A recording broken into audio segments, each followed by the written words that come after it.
Everybody. I'm really happy to introduce Dr. Jamie Ward. He is a professor of cognitive neuroscience at the University of Sussex, and he is going to present why misophonia occurs with other conditions. Okay, all yours. Okay, it's a pleasure to be here today and to join you. Do shout if you can't see my slideshow. Yeah, so today I'm going to try to give my view on why misophonia occurs with other conditions. So, of course, we started off with a definition of misophonia, and many of the people here will know what misophonia is through their own experience or that of others. Here's just the classic kind of defining points of misophonia. We ask people, what are your worst sounds? And here they kind of come. So it's very different from one person to the next, but some things really shout out around chewing and eating, crunching, and people, and so on. So this is really what misophonia is. But I think one of the main messages of my talk is that it's not only what misophonia is. Clearly, this is the thing that is bothering people and that how we choose to define misophonia.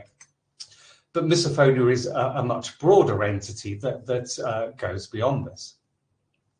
And we know this by asking people with misophonia, what else do you have? And I'm very interested to see the results of the survey today. And this can vary from person to person, but there are some trends. And the scientific term for this isn't a particularly nice one. It's this term comorbidity. So I'm going to use this term because I can't kill this habit. But people with misophonia have a lot of other ongoing issues, some of which might meet a clinical diagnosis, others might not be, besides their negative reactions to specific sounds. We can think of this as a scientific problem because for people such as me who are wanting to research misophonia, how do we know that we're studying misophonia when people with misophonia might have anxiety or they might be on the autism spectrum and other things? How can we be sure that we are really studying what we set out to study? What I'd like to do is rethink this and reframe this as part of the solution, because the fact that misophonia goes hand in hand with various other things tells us something about the nature of misophonia. And what it tells us is that misophonia emerges from the interaction of other kinds of basic mechanisms that are not unique to misophonia. So in other words, misophonia is part of a set of other mechanisms, some of which might be linked to anxiety or might be linked to other kinds of conditions. And when we think of it this way, comorbidities are neither surprising nor are they scientifically problematic.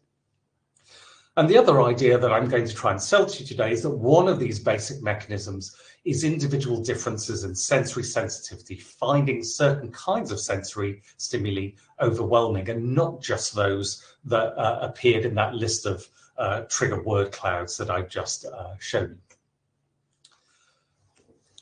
So these are just some of the common comorbidities in misophonia that have been reported in the literature.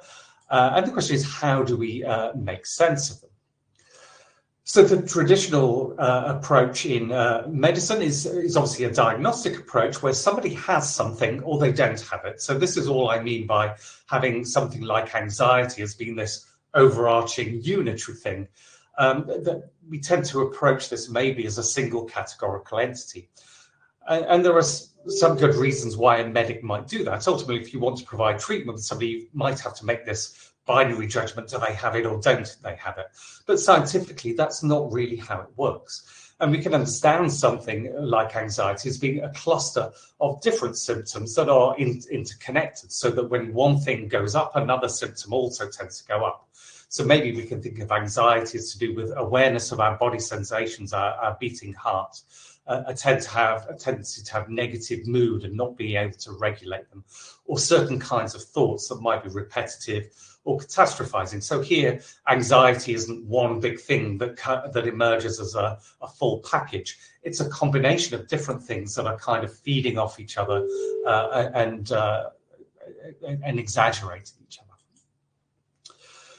And of course, it doesn't just stop there. Maybe an awareness of body is connected with other kinds of mental conditions. So maybe some people have distorted body images or try and restrain their diet, or problems in processing rewards and punishments. And of course, we can add some kind of diagnostic label to them. So we can call this set of symptoms anxiety, we can call this set of symptoms eating disorders.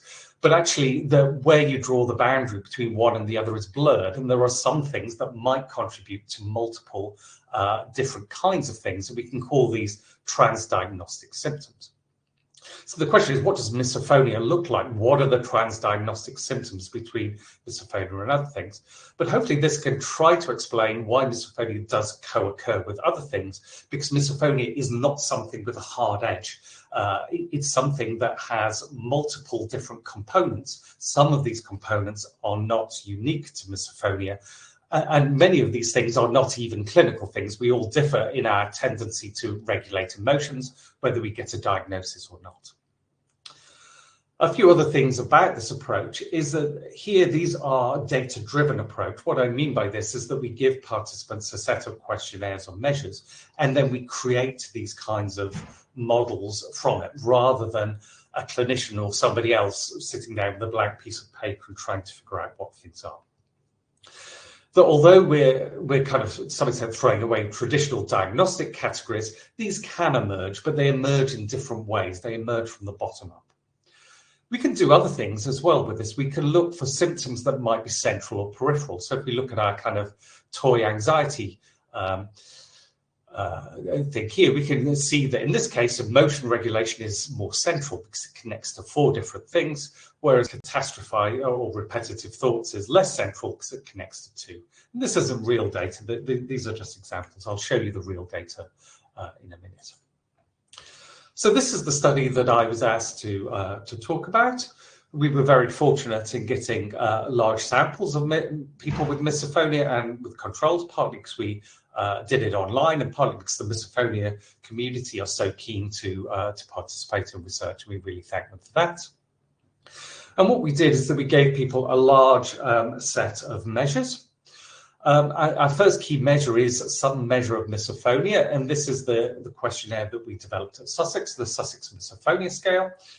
This questionnaire correlates well with other measures that have been developed in other labs, and this is important because it means when what we call misophonia is the same thing as what other people call misophonia, and we can show that statistically. One of the advantages of this is that we break it down into 5 subscales to do with different aspects of misophonia, so the social aspects, for example, or the work aspects of this. So we can try to look at it at another level of granularity. We then have a set of measures relating to clinical characteristics, so anxiety, autism, and so on. I'll present those, and those relating to sensory sensitivity. So I'll come back to the different measures as I present them.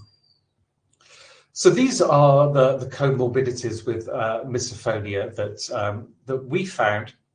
One of the things that we also did, because we were fortunate to have a large sample of misophonia, is that rather than just taking misophonia and not misophonia, we looked at those at the more severe end and those who would still meet the diagnostic criteria of misophonia, but are more moderate in their symptomatology. And as it happens, this matters. So both moderate and severe misophonics have high sensory sensitivity, and I'll explain that in more detail.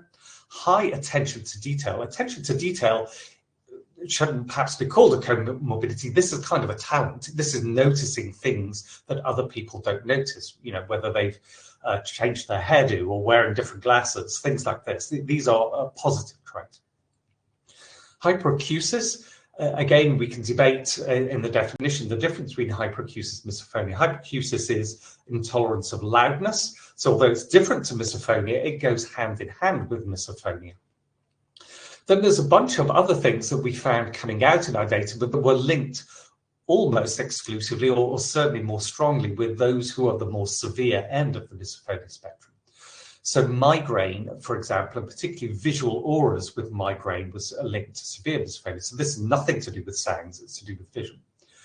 The wider autism profile, so this is to do with problems in understanding how other people think and feel, perhaps differently from themselves. Obsessive compulsive traits and anxiety came out. An interest in your own bodily symptoms or trusting your body and so on is something that's been implicated a lot in the literature, but it didn't come out for us. So as I mentioned, one of the key things that did come out is sensory sensitivity, and here we use a questionnaire called the Glasgow Sensory Questionnaire that asks about a whole set of senses, so not just about sounds. It asks about things like, do you find it difficult to go into a strong smelling shop, such as Lush? Do you dislike having a haircut, for example, because little bits of hair go down your back? And do you feel dizzy when you have to reach up high or bend down? Here, these are just kind of our misophonia severity. So people without misophonia, people with moderate misophonia, and people with severe. So you see the shift in sensory sensitivity as you go up the misophonia spectrum. And this is aversion to particular patterns that we measured. So if you display this right, some people find that these lines start to bend and shiver and they don't like to look at it. So sorry if that's aversive for you. And our measures we can break down into different ones. So here on the right, these are just our different measures. So we've got our Sussex Misophonia scale with 5 factors.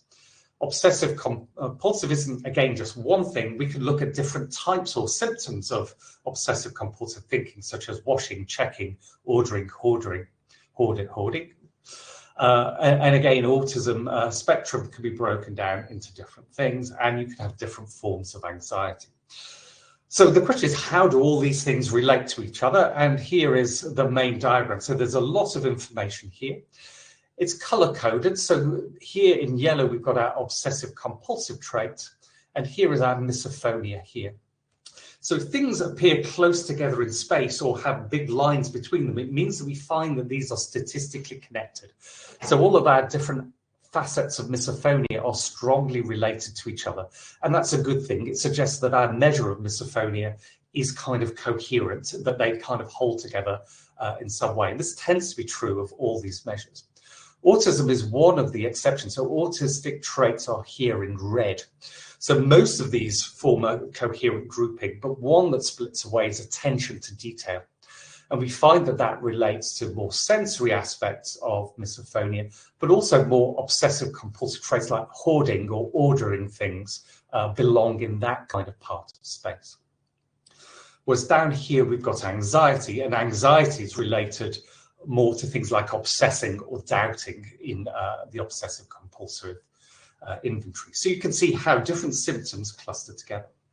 So how do you go from misophonia to these other things? Well, what we find in the middle here is our measure of sensory sensitivity, this questionnaire measure that asks about all these other different senses. And one way of thinking about this is that to get from misophonia to autism or from misophonia to anxiety, you've kind of got to go through sensory sensitivity. If you think about the Venn diagram I presented earlier, it's as if sensory sensitivity is like a transdiagnostic symptom that holds misophonia in place with these other particular conditions or disorders. So comorbidities occur because they've got things in common, and one of the things they have in common is high sensory sensitivity. And we can measure this statistically. We can see how central that is in the network by just counting up the number of lines that come out of this. And again, this is just showing you that sensory sensitivity, this orange circle, comes out as being more central. One way of thinking about this mathematically is that if you imagine something like a rail network or the rail network in the UK, and we choose 2 different cities at random, what are the chances you would have to go and change trains in London? And in the UK, we have a very centralized rail network, so the chances of going via London are high. So the sensory sensitivity is like in the misophonia or the clinical network is like what London is in the UK rail network. That's the best analogy that I can give here. So where does that leave us in terms of summing up? Sensory sensitivity, so finding stimuli unusually intense or aversive, is a key feature of misophonia. So although misophonia is kind of defined according to that kind of word cloud of things that bother people, it's not limited to that. And maybe it's not as intense for other things, but it is there. And not just sounds as well. So sensory sensitivity is not unique to misophonia. It is related to other clinical conditions. People who are anxious or people who have autism also have high sensory sensitivity. So in this way, we can think of this as a bridge symptom, the thing that holds misophonia in place with other kinds of conditions. Or that would be one idea anyway. Some of the wider implications for misophonia research from this particular study is that severity matters. Yes, we can think of ways of separating misophonia from non-misophonics, but we risk falling into the trap that I talked about first, of just treating anxiety as one particular thing and not looking at the profile within it, or not looking at whether some people has it severe or mild. And we find that severity and complexity are not two separate things. Severity and complexity go together. More severe cases of misophonia tend to have a broad profile. One of the things that we can't kind of nail down here is what comes first. So is it having severe misophonia causes you to be anxious, or is it having an anxious personality trait causes your severity to move from being moderate to severe? What this network approach does is say that these symptoms have mutual influence over each other, so that when one thing tends to go up, the others go up too. But we can't quite unpick in the way that we would like to what is the chicken and egg story of this kind of approach. I don't think we have to throw away our definition of misophonia as intolerance of specific sounds, but I think what we do have to throw away is the idea that misophonia kind of emerges as this kind of well-packaged entity, that intolerance of specific sounds, we can draw hard edges around that and say this is where misophonia ends and other things begin. I think that way of thinking does have to go away, and we're not going to explain misophonia if we just think that misophonia is something that comes with hard edges. But nor do I think that sensory sensitivity can explain everything. So, for example, I said that sensory sensitivity is something that occurs in other kinds of conditions, but other kinds of conditions seem to have it in other ways. So people with misophonia stereotypically dislike eating, but people on the autism spectrum stereotypically dislike clapping. And as far as I know, clapping doesn't appear in that kind of word cloud of misophonia. So although they have high sensory sensitivity, there are other things that produce a misophonia profile versus an autism profile. What is that? I don't know. Let's watch this space. So on that note, I'd like to thank the people who fund us, the people who do the research. So Jules Simner, who you'll hear about next, introduced me to misophonia, has been a collaborator, and Nora Andermane did the actual hard labor of this study, and the study is published in the Journal of Clinical Psychology. Thank you so much for your time. Thank you very much, Dr. Ward. We already have some questions. So the first question is, would sensory sensitivity also describe a severe aversion to seeing or watching any type of violent activity on the telly?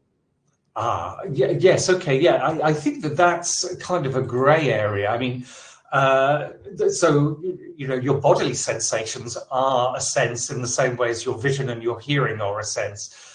So that you know, there is reason to kind of group them together in this way. It's not something that I've directly looked at in the context of misophonia. We have looked at kind of what I call vicarious pain and so on. And there are reasons to think that this might also go together, but I can't kind of point you to that particular research that has done the study. But there's reason to think that they probably would go together, yeah.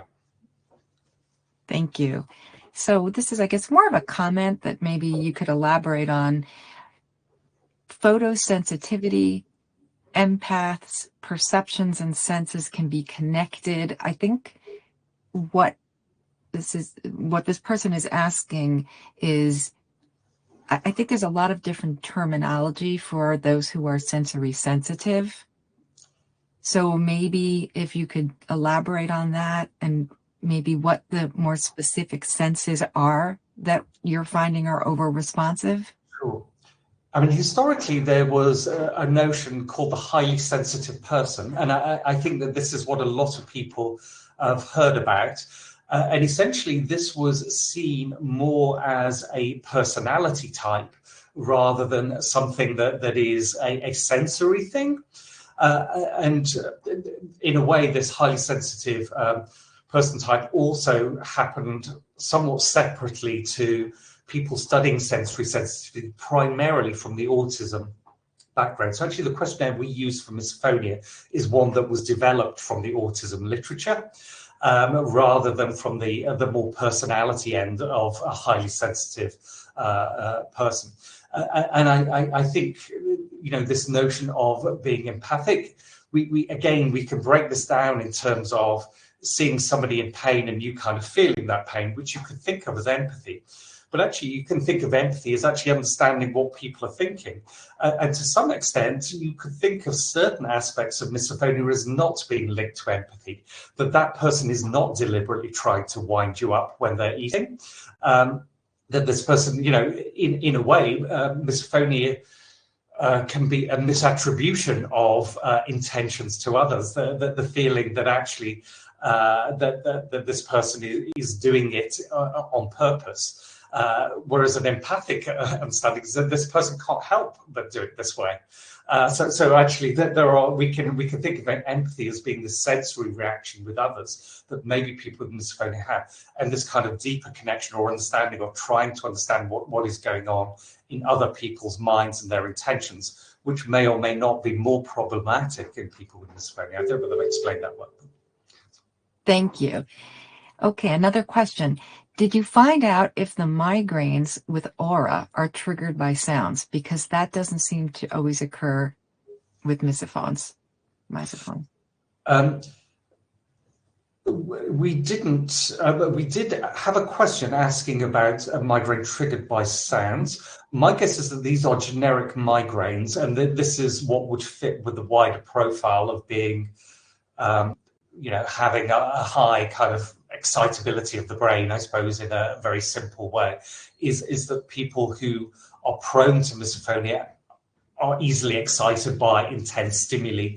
And some of this might actually just be ongoing, day-to-day kind of neural activity in their brain that is triggering the migraine rather than an external source. So whether the migraines are kind of elicited or whether it's to do with their brain just being overexcitable in general, is a really good area to pull apart in further research, but I can't speak to that. My guess is that it's more to do with a general trait towards being overstimulated and not just externally, that your brain is just hyper stimulated in general, leading to migraine and some of these other types of features. Thank you. Someone is asking if you think that the fact that misophonia shares underlying mechanisms with other conditions, will that make it more difficult to get a distinct diagnosis, let's say in the ICD or the DSM, the classification systems? Well, exactly. I think that we are still working with this framework of wanting to have separate conditions. So basically, doctors assume that things are separate, but and if they are separate, then these, what I call comorbidities, shouldn't exist, because if you can define everything, in this particular way, then why should things go like this? And often doctors are reluctant to diagnose comorbidities because in a way it's a failure of their taxonomy to do that, because their taxonomy is to say that everything's separate. Or they do strange things like, well, if you have autism, you can't have misophonia, which is crazy. Clearly you can, but what they're trying to do here is say that actually autism is your primary diagnosis and misophonia is your secondary diagnosis, and it's not clear whether that's the case. Of course, ultimately what matters is what is stopping you functioning in your job, in your daily life. This is what matters, not these playing games with diagnostic classifications. But of course, ultimately people need to be fed into the right treatment routes as well, and understanding these comorbidities or what goes with misophonia is important for that. Thank you. About 5 minutes till the end. Thank you, Chris. One of the questions, Dr. Ward, that's coming in is, I'll try to describe it. A few people are asking, are we going to say we have misophonia, we have misokinesia? Will we be saying, misotactilia? Or is that distinct from, say, olfactory over-responsivity, tactile over-responsivity. To me, what I'm seeing is kind of a merging of terms that we're not distinguishing well diagnostic. Yeah, I mean, you could easily call that, and I suppose at one level, I don't mind. I don't have a particular opinion.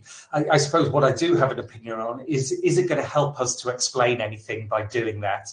And that's, I suppose, where I'm less sure that it would, because again, for me, by giving everything particular names or terminologies, you're implying that each of these things are these separate categories, whereas the whole point of what I'm saying is that they kind of, you can give them separate names, but by giving them a separate name, you're going to think that they're separate things, and actually they're quite connected together. So I worry about this proliferation of names, but certainly I think it would be odd to call tactile sensitivity misophonia. That would just be odd, right? So you're going to have to call it something, but maybe, as you say, you just label it as it is. It's tactile over responsivity or something like this. I don't mind.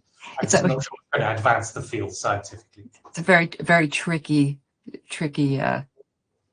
way to look at things, because things come in from different fields with different names and they overlap.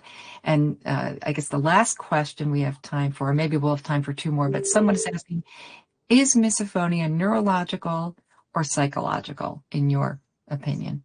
Sure. Yeah, that's an easy question for me to answer, because for me, all of our behavior and all of our psychology is in the brain. It's nowhere else, including the bits of our brain that learn things. So our environment is in the brain. We internalize our sounds, the people we go. So everything that dictates our behavior is in the brain. Now, the question is whether or not it was put in the brain before you encountered your environment and so on. But ultimately, misophonia is in the brain, but it doesn't mean that your environment can't change that. Your brain is plastic. It can change as a result of, CBT or other ways of thinking, and so on. So for me, misophonia is in the brain, but that can also be psychological as well.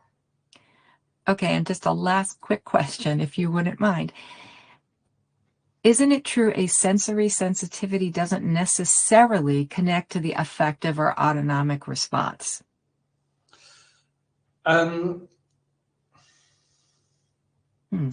This is an interesting one. So what would make something high on sensory sensitivity? People weren't finding it intense or aversive. So I suppose the question is, could it be intense without it being emotional? And I guess to some extent it could. So, I mean, but ultimately, I think that these two things do go hand in hand. Some people argue that it can be intense only emotionally and not necessarily in a kind of a sensory way, and maybe that's as true of some things. But these two things are just so interconnected that if there's something you don't like, you're going to pay attention to it. It's going to dominate in your visual system. So one thing drives another in this kind of chicken and egg kind of scenario. Things you're fearful of, you see more. Thank you so much, Dr. Ward. I'm sorry we don't have time for more questions, but thank you very much for your presentation and for answering the questions that we had time for.